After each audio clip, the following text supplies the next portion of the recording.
और आखिर क्यों इस्लामाबाद दाखिल होते वक्त पुलिस की तरफ से उनके काफिले पर वाटर कैनन, पानी का इस्तेमाल और लाठीचार्ज किया जाता है। तो चलिए दोस्तों, समझते हैं इस सारी स्टोरी को आज की इस वीडियो में।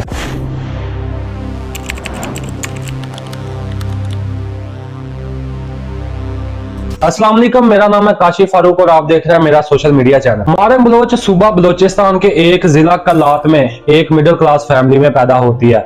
उनके वालिद अब्दुल गफार वापडा में मुलाजमत करते हैं और साथ में दिहाड़ीदार मजदूर होते हैं। अक्सर औकात सियासी सरगर्मियों में भी हिस्सा लेते हैं। मारंग बलोच की 4 बहनें और इकलौता भाई होता है, मतलब टोटल 6 बहन भाई होते हैं, 5 बहनें और 1 भाई, और सभी तालीम हासिल कर रहे होते हैं। लेकिन अचानक 22 दिसंबर 2006 मारंग बलोच अभी सिर्फ 13 साल की टीनेजर बच्ची है और 5वीं क्लास में पढ़ती है कि इनके वालिद अब्दुल गफार को नामालूम अफराद की तरफ से अगवा कर लिया जाता है। 13 साल की मासूम बच्ची मारंग बलोच इस नाजायज किडनैपिंग के खिलाफ आवाज उठाती है और कोयटा प्रेस क्लब के सामने जाके एहतजाज करना शुरू कर देती है और वहां पे तकरीर के दौरान अपने वालिद की रिहाई का मुतालबा करती है। 7 महीने गुजर जाने के बाद आखिरकार इनके वालिद को रहा कर दिया जाता है।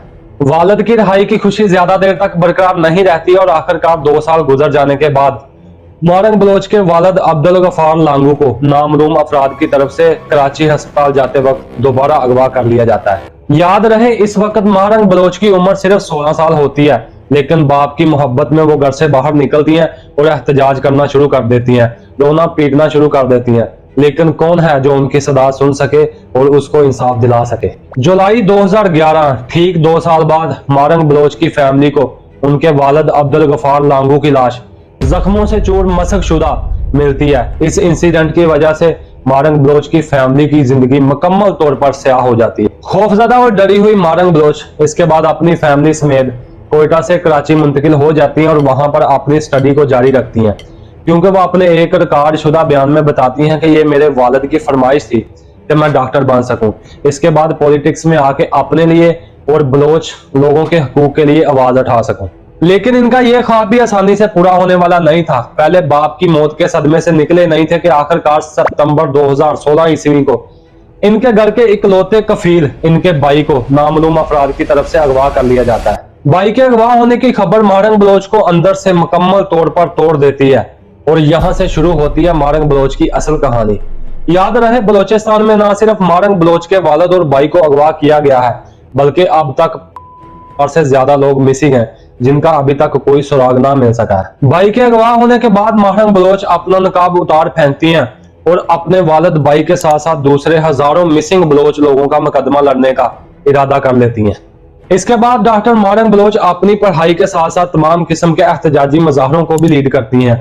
इनकी जवानी का ज्यादातर हिस्सा लापता बलोच अफराद के कैंपों और एहतजाजी रैलियों में गुजरता है। मारंग बलोच अपने साथियों समेत बलोचिस्तान से कुदरती वसाइल के अखराज पर भी एहतजाज कर चुकी हैं। 2020 ईस्वी में मारंग बलोच ने बुलान मेडिकल कॉलेज के कोटा सिस्टम के खिलाफ एहतजाज करने वाले स्टूडेंट्स के एक ग्रुप की क़यादत की और आखिरकार इनकी भूख हड़तालों की वजह से इनके मुतालबात को तस्लीम किया गया। अब Marang Baloch well educated MBBS doctor होने के साथ साथ बलोचिस्तान के बलोच लोगों के हकूक के लिए सरगर्म है और उनके लिए एक अजीम लीडर के तौर पर जानी जाती हैं, जो बलोच मज़ाहमती तहरीक में नुमाया शख्सियत रही हैं। अब मारंग बलोच बलोचिस्तान में होने वाले जालमाना जुल्म के खिलाफ हर जगह पहुंचती हैं और उस जुल्म को फेसबुक पर लाइव और सोशल मीडिया पर रिपोर्ट करती हैं। डॉक्टर मारंग बलोच का सबसे बड़ा मुतालबा मिसिंग पर्सन होता है, जिसके खिलाफ वो कमर बस्ता होकर एक मजबूत चट्टान की तरह खड़ी हो जाती है। लापता और अगवा होने वाले लोगों के लिए बलोच लोगों की तरफ से पहले भी बहुत सारे एहतजाज हो चुके हैं,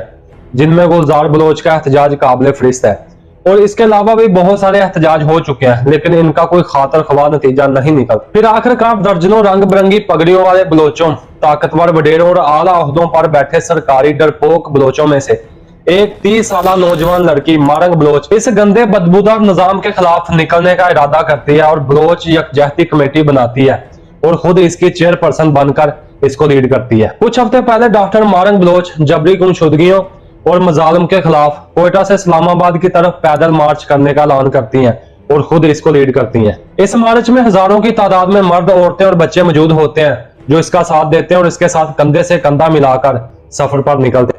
इस शदीद सर्दी में एक नहत्ती लड़की हजारों का काफिला लेकर जबरी गुमशुदगियों और मजालम के खिलाफ और अपने हकूक की बाजियाबी के लिए इस्लामाबाद की तरफ मुंह करती है। लेकिन जैसे ही डॉक्टर मारिंग बलोच का काफिला कई दिनों के मुश्किल और तवील सफर के बाद इस्लामाबाद की हदूद में दाखिल होता है, तो इनका इस्तकबाल इस्लामाबाद पुलिस की तरफ से वाटर कैनन और लाठीचार्ज से किया जाता है। 21 दिसंबर 2023 सुबह 4 बजे इस्लामाबाद प्रेस क्लब के सामने बैठे डॉक्टर मारिंग बलोच के काफिले पर अचानक पुलिस दावा बोल देती है। सैकड़ों औरतों और लोगों को गिरफ्तार कर लिया जाता है और उन पर FIR दी जाती है। डॉक्टर मारिंग बलोच को भी कई औरतों के साथ पकड़कर नजरबंद कर दिया जाता है।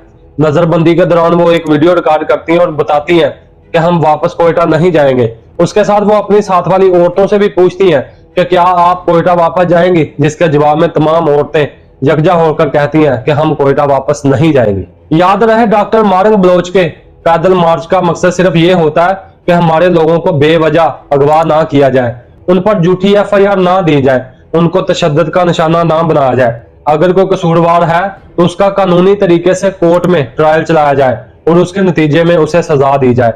हमारे हकूक की पामाली ना की जाए और हमारे साथ इंसाफ किया जाए। यहाँ पर रियासत को चाहिए कि उनकी बात सुने, उनके जायज मुतालबात को तस्लीम किया जाए और उनके हकूक उनको दिए जाए, क्योंकि एक रियासत माँ का किरदार अदा करती है। इन गिरफ्तारियों, झूठी FIR, तशद्दुद, जुल्म, जबर से कुछ नहीं होगा। आप किसी को जबरदस्ती चुप नहीं करवा सकते, क्योंकि फ्रेड हैम्पटन लिखते हैं कि आप एक इनकलाबी को तो मार सकते हैं, लेकिन इनकलाब को कभी नहीं मार सकते।